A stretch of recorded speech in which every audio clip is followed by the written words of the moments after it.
Essa é a planta de nome científico Malvastrum coromandelianum.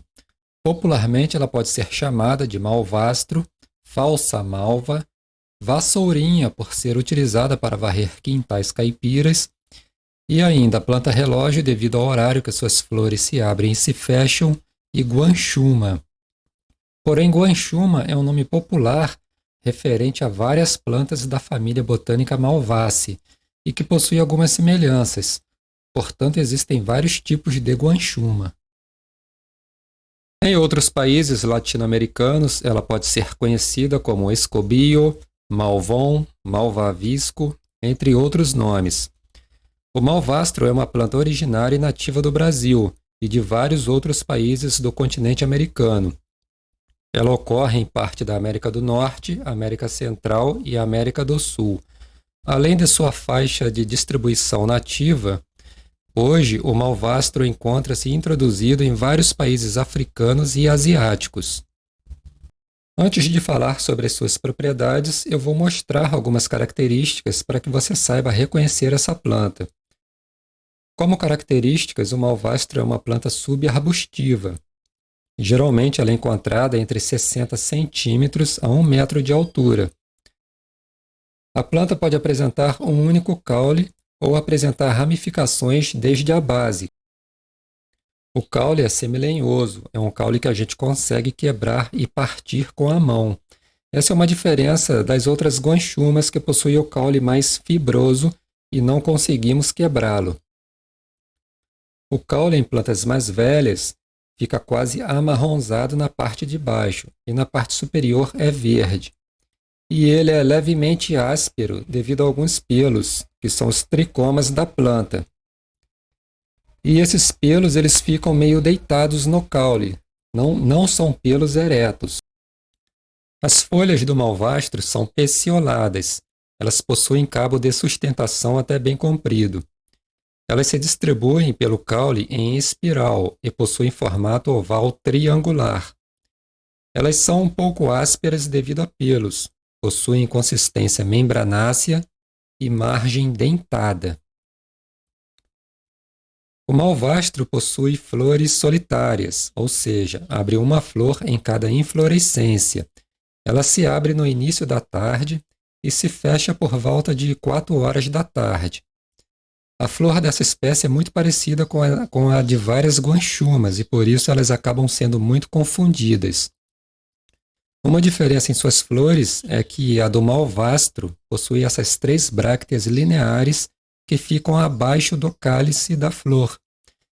Essa é uma característica marcante dessa espécie e que você pode procurar para auxiliar na identificação. O fruto do malvastro é um esquizocarpo, é um tipo de fruto seco e que se subdivide em várias partes menores onde ficam as suas sementes.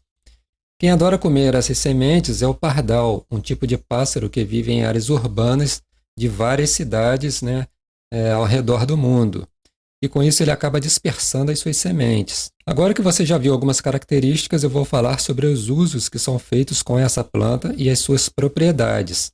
E se você gosta de reconhecer plantas medicinais, se inscreva no canal para assistir mais vídeos como esse e aprender a como reconhecê-las e as suas propriedades.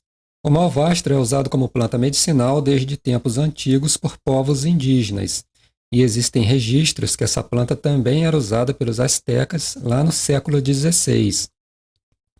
Grande parte dos usos são externos, com a decocção das suas raízes e caule para banhos, e o uso das folhas e flores em cataplasma.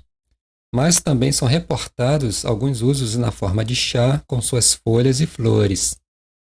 E os usos são para auxiliar no tratamento de problemas diversos, como tosse, inflamação de dores em geral, febre, diarreia, úlceras, gastrite, problemas pulmonares, hepatite, artrite, sarampo, como estimulante do organismo e principalmente para a cicatrização de feridas e queda de cabelo, além de outros usos. Em estudos que avaliaram a sua composição química e nutricional, o malvastro apresentou alcaloides, taninos, carboidratos, proteínas e vitamina C.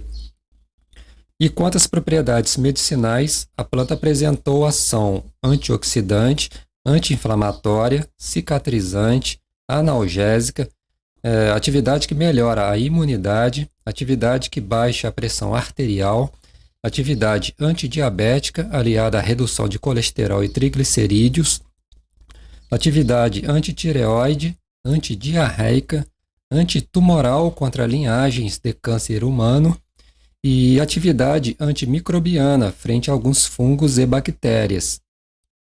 Sobre a toxicidade, em estudos com ratos, o extrato aquoso dessa planta não apresentou danos nos órgãos e nem outros sinais adversos nos animais, em doses de até 20 gramas por quilo e por 60 dias.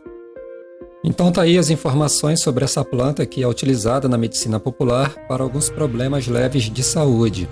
Mais uma planta medicinal que você aprendeu a reconhecer aqui no canal.